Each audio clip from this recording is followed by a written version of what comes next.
అందరికీ నమస్కారాలు. అస్సలాము అలైకుం రహమతుల్లాహి వబరకాతుహు. ఈరోజు రంజాన్ పండుగ సందర్భమున అందరికీ కూడా ఈద్ ముబారక్ శుభాకాంక్షలు తెలియజేసుకుంటున్నాను.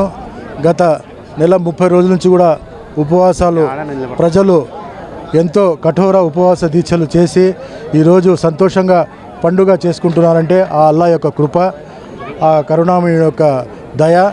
ఈరోజు వచ్చేసి మొత్తం కూడా ప్రపంచంలో శాంతి సౌభాగ్యాలు విరాజిల్లాలని చెప్పి కూడా అల్లాను కూడా మేము ఇప్పుడు నమాజ్లో ప్రార్థనలు చేయడం జరిగింది.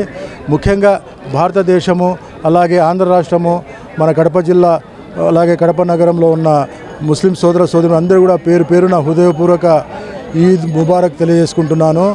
ఈరోజు ఈ ఈద్ పండుగ చేసుకుంటున్నామంటే గత నెల రోజు నుంచి 30 రోజులు ఉపవాసాలు ఉండి ఆ ఆకలి యొక్క రుచి చూడాలా అని చెప్పి ఆ అల్లా వచ్చేసి ప్రతి ఒక్కరిపైన కంపల్సరీ ఫరజ్ రోజాలు ఉండాలని చెప్పి అల్లా యొక్క ఆజ్ఞ.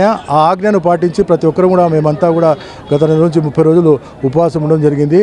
దీని యొక్క ముఖ్య ఉద్దేశం అంటే పేద ప్రజలు ఎవరైనా వచ్చి ఆకలి అన్నప్పుడు ఆ ఆకలి రుచి చూసింటాడు కాబట్టి ఆ తక్షణమే స్పందించే గుణము అలవర్చుకుంటారు.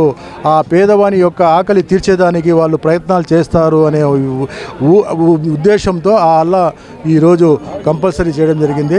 అలాగే ముఖ్యంగా మా ముఖ్యమంత్రి వాళ్ళు నారా చంద్రబాబు నాయుడు గారు అమరావతి రాజధాని నిర్మాణం కోసము, పోలవరం ప్రాజెక్టు సాధన కోసం ఆయన చేస్తున్న కృషి, తపన, పట్టుదల, ఆయనకు ఈ మరిన్ని శక్తి సామర్థ్యాలు, ఆయనకు ఆరోగ్యాలు ప్రసాదించాలని అల్లాను కూడా అన్ని రంగాల్లో కూడా ఈ ఆంధ్ర రాష్ట్రాన్ని అగ్రగామిగా ప్రపంచ స్థాయిలోనే గుర్తింపు తెచ్చే విధంగా రాజధాని నిర్మాణం చేసేదానికి కృషి చేస్తున్న మా నారా చంద్రబాబు నాయుడు గారి పూర్తి మద్దతు ఆశీర్వదించవలసిందిగా మరీ కోరుకుంటున్నాను.